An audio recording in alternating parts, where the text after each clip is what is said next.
Gary को Israel के 10वें मैन रूल के बारे में बताता है, एक ऐसा कानून जो कहता है कि अगर 9 लोग किसी बात पर सहमत हैं तो 10वें आदमी की जिम्मेदारी है कि वो उनके खिलाफ सोचे और सबसे बुरे हालात के लिए तैयारी करे। जुर्गेन वही 10वां आदमी था। शहर के अंदर अलग अलग देशों से आए शरणार्थी खुशियां मना रहे थे। वो गाने गा रहे थे और लाउड स्पीकर्स पर प्रार्थनाएं कर रहे थे, लेकिन गैरी जानता था कि ये शोर मौत को दावत दे रहा था। ज़ॉम्बीज़ की सुनने की शक्ति बहुत तेज थी। दीवार के बाहर खड़ी ज़ॉम्बीज़ की भीड़ उस शोर से पागल हो गई। उन्होंने एक दूसरे के ऊपर चढ़ना शुरू कर दिया और एक दूसरे के शरीर का इस्तेमाल करके एक विशाल इंसानी पहाड़ बना लिया। कुछ मिनटों में वो उस ऊंची दीवार के ऊपर पहुंच गए। ज़ॉम्बीज़ दीवार फांदकर शहर में गिरने लगे। जेरूसलम की सुरक्षित गलियां पल भर में कत्लगाह बन गई। इसी भागदौड़ के बीच गैरी एक अजीब बात नोटिस करता है। ज़ॉम्बीज़ कुछ लोगों को जो बहुत कमजोर या बीमार दिख रहे थे उन्हें अनदेखा करके आगे बढ़ रहे थे। तभी एक ज़ॉम्बी सेगन नाम की एक बहादुर सैनिक की कलाई पर काट लेता है। गैरी जानता था कि उसके पास सिर्फ 12 सेकंड है। वो बिना एक पल सोचे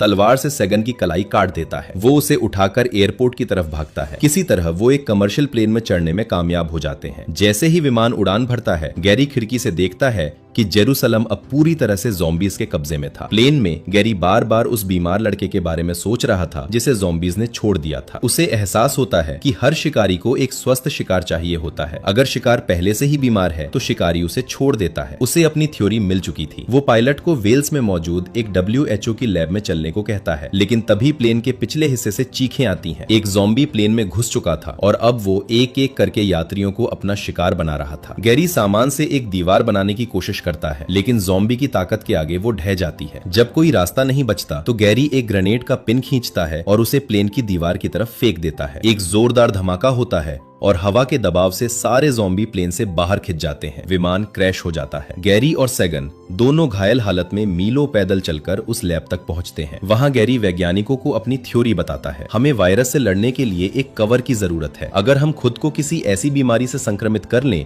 जिसका इलाज मुमकिन हो तो ज़ॉम्बी हमें अनदेखा कर देंगे। लेकिन इन बीमारियों के सैंपल लैब के बी विंग में थे, जो अब ज़ॉम्बीज़ के कब्जे में था। गैरी खुद वहां जाने का फैसला करता है। ज़ॉम्बीज़ से बचते बचाते वो उस कमरे तक पहुंच जाता है, लेकिन जब वो वापस जाने लगता है तो एक ज़ॉम्बी दरवाजा रोककर खड़ा हो जाता है। गैरी के पास कोई हथियार नहीं था। अपनी थ्योरी को टेस्ट करने का यही एक मौका था। वो एक सैंपल निकालकर खुद को इंजेक्ट कर लेता है। फिर वो दरवाजा खोलता है। उसकी थ्योरी सही साबित होती है। ज़ॉम्बी उसे ऐसे अनदेखा कर देता है जैसे वो वहां पर है ही नहीं। इस खोज के बाद पूरी दुनिया में बचे हुए इंसानों को एक ऐसी वैक्सीन दी जाने लगी जो उन्हें ज़ॉम्बीज़ के लिए अदृश्य बना देती थी। अब इंसान डरने के बजाय मुकाबला कर रहे थे। मिलिट्री ने ज़ॉम्बीज़ को चुन चुनकर मारना शुरू कर दिया। फिल्म के आखिर में गैरी अपनी पत्नी और बेटियों से मिलता है। वो उन्हें गले लगाता है। गैरी कहता है, ये अंत नहीं है, हमने अभी सिर्फ खुद को बचाना सीखा है, जीतना अभी बाकी